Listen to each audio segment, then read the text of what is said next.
Hello जी, राम राम जी। कैसे हैं आप सब? आशा करती हूँ आप सब बहुत ही अच्छे होंगे और खुश होंगे। तो जी ये बथुआ उबाला है और साथ में आलू उबाले हैं, बनाने हैं पराठे। तो मैंने इस बथुए को कर लिया है बारीक ब्लेंडर से। और नहीं तो फिर तुनके से आते रहते हैं डंडी के बथुए के, तो वो अच्छा सा नहीं लगता फिर खाते हुए। तो ये बारीक कर लिया है और आटा लगा दिया है। और इधर रखा हुआ था घी पकने के लिए, तो ये हो जाएगा। यहाँ पर मम्मी इसको उतार के रख देगी। इधर मैंने आलू भी इतना तक के ये कद्दूकस में को कस लिए थे और इनमें डाला है मैंने अजवाइन, नमक, मिर्च और हरा धनिया और ये चॉप की हुई प्याज और हरी मिर्च ये डाली है। पराठों के लिए बथुआ थोड़ा ही आया था तो थोड़ा ही डाल दिया है और आलू डाल देंगे इसलिए इसमें। तो वो तैयार हो चुका है, मिक्सचर तैयार कर दिया। चूल्हे के पास सारा सामान ले जा करके तैयार कर दिया है। बस अभी जो है पराठे बना देती हूँ। 8 बज चुके हैं और पापा जी को खा करके कहीं पे जाना है। और बच्चों की भी आज छुट्टी है तो इसलिए बना रहे हैं। तो बच्चों की छुट्टी इसलिए है क्योंकि आज है बोर्ड एग्ज़ाम। तो जिस दिन स्कूल में बोर्ड एग्ज़ाम होते हैं अब उसी दिन छुट्टी होती है। वैसे तो आज से ही शुरू हुए हैं, तो आज उनकी दोनों की छुट्टी है, कल जाना है उनको। तो मैंने कहा चलो बना देते हैं पराठे आराम से। वैसे तो रोज़ सुबह सुबह जल्दी जल्दी रहती है, तो इसलिए आज बना देते हैं। और बच्चे गए हुए हैं नीचे खेलने के लिए, साइकिल वगैरह चला रहे हैं नीचे जा करके कुछ बाहर की साइड में। और पापा जी बैठे हैं नीचे। और घी भी मम्मी ने छान दिया है, अभी छाना है, गरम किया था ना वो। तो अभी बस बना देती हूँ मैं पराठे। और ये आलू का रायता भी बन करके तैयार हो चुका है। यहाँ पर सारा सामान मैंने रख दिया है और कर दिए हैं ये आलू के पराठे बनाने शुरू। पहले तो बनाऊंगी दो मैं ऐसे ही गाय के फीके ही, इनमें आलू नहीं डालूंगी क्योंकि गाय को जो है चीनी या शक्कर रख कर यानी कि मीठा रख कर ही देते हैं, इसलिए इनके मैं सिंपल पराठे ही बना दूंगी दो। यहाँ पर सबसे पहले तो आटा तो ग्रीन ग्रीन है ये तो इतना नहीं हो रखा है ग्रीन क्योंकि बथुआ जो है वो कमी है था। वैसे तो देसी है था, खेत का हाइब्रिड वाला नहीं है था जो कि बड़े बड़े पत्ते वाला होता है, वो नहीं था। यहाँ पे मेरी और मम्मी की कुछ बातें भी चल रही हैं। तो पहले मैंने दो पराठे निकाल दिए हैं और ये बनाया था सिंगल, पर जो है आलू पता नहीं अजीब से हो रखे थे। अब की बार पता नहीं कैसे आए हुए हैं, पतले से हो रखे हैं, तो इनमें से बाहर निकल रहा था जो सिंगल बना दी। तो फिर मैंने ये डबल करके बनाए, तो डबल करके ना तो फट रहे थे और ना ही निकल रहे थे। वैसे टेस्ट जो होता है वो सिंगल में ही आता है, खाने में अच्छा लगता है, डबल में इतना अच्छा नहीं आता है। पर ये मजबूरी थी इसलिए बनाना पड़ा क्योंकि आलू बाहर निकल के आ रहे थे। तो पता नहीं अलग अलग बीज होता है तो इसलिए कुछ बीज अच्छा होता है आलू का, कोई कैसा आ जाता है तो कभी कैसा आ जाते हैं आलू, यही रहता है। तो ये यहाँ पर मैंने डबल पराठे बनाने शुरू कर दिए हैं। पापा जी खा करके चले गए थे, फिर खा रहे हैं बच्चे दोनों यहाँ पर। और फिर मैं सेक दूंगी सारे ये, बाकी इसके पापा और मम्मी ने और मैंने भी फिर खा लेते। तो उसके बाद मैं आ गई थी कपड़े डालने के लिए छत पर। कपड़े ये आज के नहीं है थे, ये थे कल के, क्योंकि लाइट नहीं आई थी। तो लाइट आई थी शाम के टाइम, तो तभी ड्राई हुए थे, इसलिए फिर मैंने कहा अब तो डालने का टाइम नहीं है, 6 बजे तक ड्राई हो पाए थे कि कल डाल दूंगी, सुबह ही सूख जाएंगे। तो यहाँ पर मैं छत पर इनको फैलाने के लिए आ गई थी सारे कपड़ों को ऊपर ही। तो यहाँ पर डाल दूंगी जितने इस पे आएंगे, काफ़ी सारे हो जाते हैं कपड़े। अभी ये है कि मौसम बदलने लग रहा है पर फिर भी सुबह शाम जो है गर्म पहनने ही पड़ते हैं। तो इसलिए यहाँ पर बस ये सारे कपड़े रेलिंग पर डाल दिए हैं मैंने और दोनों तारों पर डाल दिए हैं। उधर बराबर में 2-3 लकड़ी रखी हुई है, उन पर मैं सॉक्स वगैरह डाल दी। कपड़े तो सारे फैला दिए हैं और धूप बहुत तेज होने लगी है, अब गर्मी भी होने लगी है काफ़ी। तो दूध भी मैंने ढक दिया है, उबाला आ गया था। और पापा जी नहला रहे हैं नीचे ये गायों को।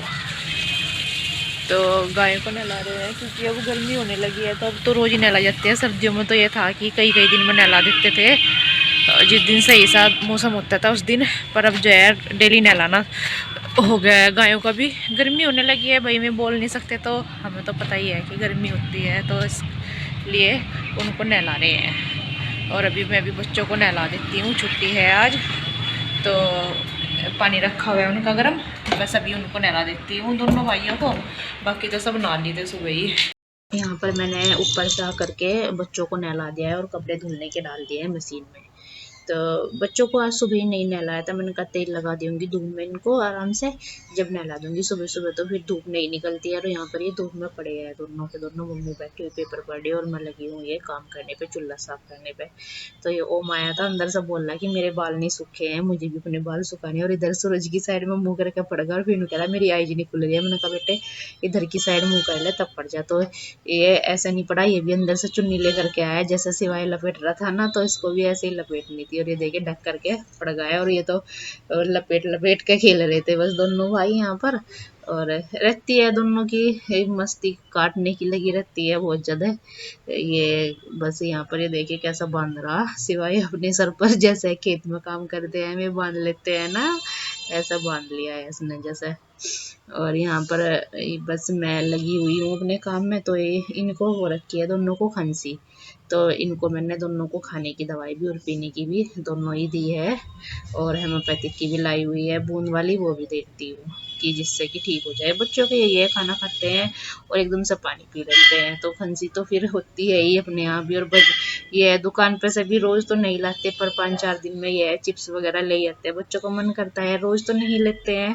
यही है, अगर रोज खाएंगे फिर तो उनको बहुत ज्यादा हो जाएगी। तो यहाँ पर तेल लगा करके मैंने इनके बाल भी बहा दिए हैं और झाड़ू लगा दिए है सारे को। अब लगा दूंगी ये चूल्हे पे, मतलब चूल्हे को लीप दूंगी यहाँ पर बस मैं सारे को इसको अच्छे से। तो ये तो होता ही है भाई, जब हम खाना खाते हैं उन बर्तनों को साफ करते हैं तो भाई चूल्हे को भी करना चाहिए, जरूर लीपना चाहिए, तभी स्वच्छ होता है। तो ये मैं करने लगी थी यहाँ पर बर्तन साफ, और बस ये सारे करके रख दूंगी बर्तन। और इसके बाद आ गई थी मैं ये कमरे में। तो अब जो है कंबल में ना गर्मी लगने लगी है रात को, ये जो कंबल वाली जो मतलब गर्म बेडशीट थी इसमें। तो अब मैं बिछा रही हूँ यहाँ पे ये कॉटन वाली यानी कि सुथी वाली बेडशीट। तो इससे मतलब बहुत ज़्यादा गर्मी लगती थी, इसलिए अब ये बिछाना शुरू कर दिया है बस यहाँ पर। और ये आ गई थी बुआ जी, बुआ जी हैं ये पापा जी की बुआ जी की लड़की। तो ये आई हैं बस, थोड़ा देर ही बैठी है ये, चाय वगैरह भी इन्होंने नहीं ली थी।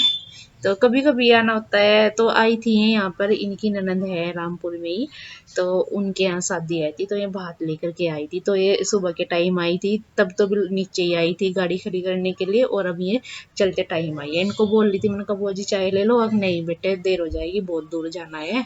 और बस इतना ही मिल लिया, देख लिया एक दूसरे को, यही काफ़ी है। तो ये तो चली गई थी फिर थोड़ा देर ही बैठ करके, और बस यही है, ये उनको देख भी रहे थे नीचे से। दोस्तों नमस्कार, राम राम भाई, कैसे हो। मैं अभी भाई एक हमारे देहात में पड़े गांव, वहाँ पे भाई शादी थी, वहाँ से आ रहा हूँ। वहाँ पे लड़की की शादी थी, कन्यादान लिखवा के आ रहा हूँ, खाना भी खाया। तो मैं बता दूँ, आज जिस रास्ते से मैं पहली बार उस गाँव में गया, और पहली बार मैं इस रास्ते से, नहर वाला रास्ता है, तो गाँव का नाम है दुर्मत। आज अभी निकल रहा था, और जब मैं इस गांव में जा रहा था तो भाई यहाँ का जो माहौल था, यानी कि ख़ास तौर पर मैं बता दूँ, ये है भाई वो पीपल का पेड़, छाँ गर्मियों में जैसा काम करे किसान आसपास करके, जैसे इधर भी अभी मशीन सी चल रही स्प्रे की, तो यहाँ बैठ लो भाई छाँव में पीपल की, बहुत बढ़िया आनंद। सरकारी नलका है यहाँ पे, गर्मी में जैसा प्यास लगे तो लोग बाग बिरान फिर हो जाए, यहाँ से वहाँ जाए भाई। आप जंगल में जाओगे कहीं भी, मान लो पिकनिक पर जा रहे हैं, तो मेरे हिसाब से किसी गांव में जाओगे, माहौल देख के गाँव वालों के जो रूम है वहाँ पे किराए पर रह ले, और खेतों की सैर कर रहे हैं, इतना जी लगे बहुत। पुराने टाइम में ऐसा ही होता था, रठान होते थे किसानों के वहाँ पे, फिर रात को तो गाँव में लेते जाते थे अपने पशुधन को, दिन में फिर रठान पे पेड़ होता था पीपल, उसके नीचे खोरखार बनी हुई होती थी, पशुधन की वहीं सेवा करते थे, दूध निकालते थे, पीते थे, खाते थे, मजे मारते थे। तो यही है बिल्कुल भाई, इतना बढ़िया मौसम था। और आगे जब नहर आवेगी जहाँ का भी दिखाऊंगा मैं, कितना बढ़िया जी लग रहा था। खास बात और बता दूँ, ये देखो ये है देसी बेर, इनका आकार जो हो कंचे की बराबर हो बस। और पहले जब गाँव में से हम स्कूल में जा रहे थे पैदल या साइकिल पर, तो बहुत खाग रहे थे इन्हें। यह देसी झाड़ी है बेरी की, बहुत खड़ी है नहर के रास्ते में। देखो कितने लग रहे हैं पीले पीले, थोड़े दिन में बढ़िया हो जाएंगे, इतना मोटा हो जाएंगे। और इधर चल रहा भाई काम पुल का, ये देखो मशीन खड़ी गई, ये बना रखा है स्थायी रास्ता।